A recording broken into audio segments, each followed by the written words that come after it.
Geek Culture 101, your home for all things geek, where passion drives us every day of the week. From gaming quests to tech's next best, we're diving deep into a geek's best. Welcome back to Geek Culture 101, your home for all things geek.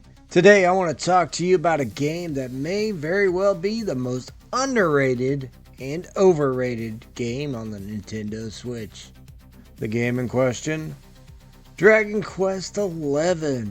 I know, it's available on other consoles, and the Switch may be underpowered compared to those, but it's what I played it on, and it still impressed me. Yet it's also the version I hear many content creators mention being amazing, yet rarely any of them ever go into detail why. So grab your sword and shield and let's start on an adventure like no other. First and foremost, let's talk about the graphics. This game is beautiful. I mean, it's almost like being in a Pixar film, but with the artwork of the late, legendary Akira Toriyama. Being that it is designed by Toriyama, you'll find a lot of similarities to his most famous dragon-themed work, Dragon Ball Z.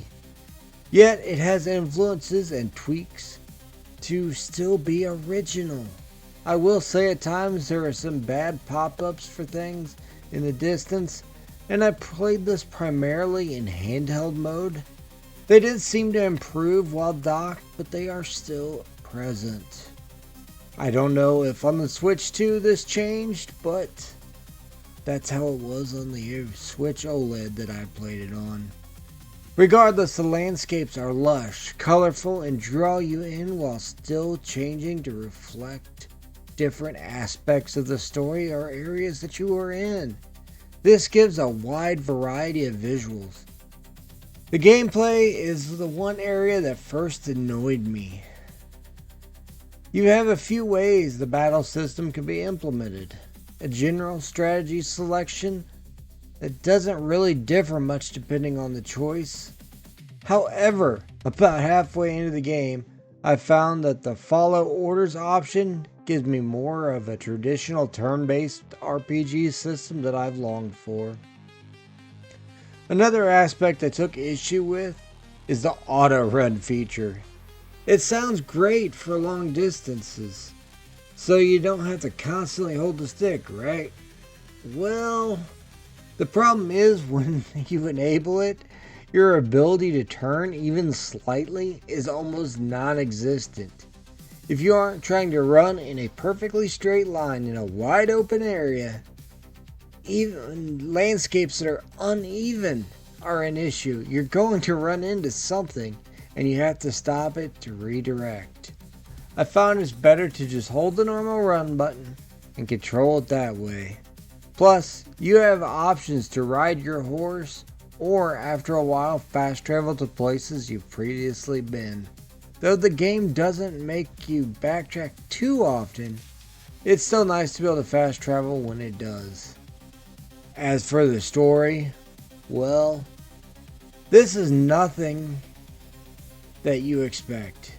It's where nothing is as it seems, and that's a good thing.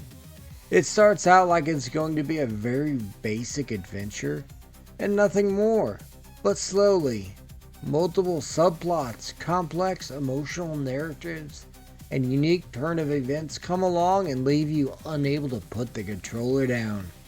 I haven't found another story that caught me by surprise and pulled me in like this in quite a while.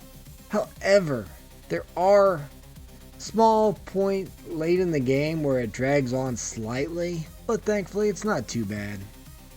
So now you're probably wondering why I feel it's an overrated and underrated game, if I seem to like it so much. Well, it's because everyone says it's a hidden gem, and it's such a great game, as if everyone thinks it's perfect, but no one gives insight into why, or those that do skirt around the few flaws and just focus on praising it.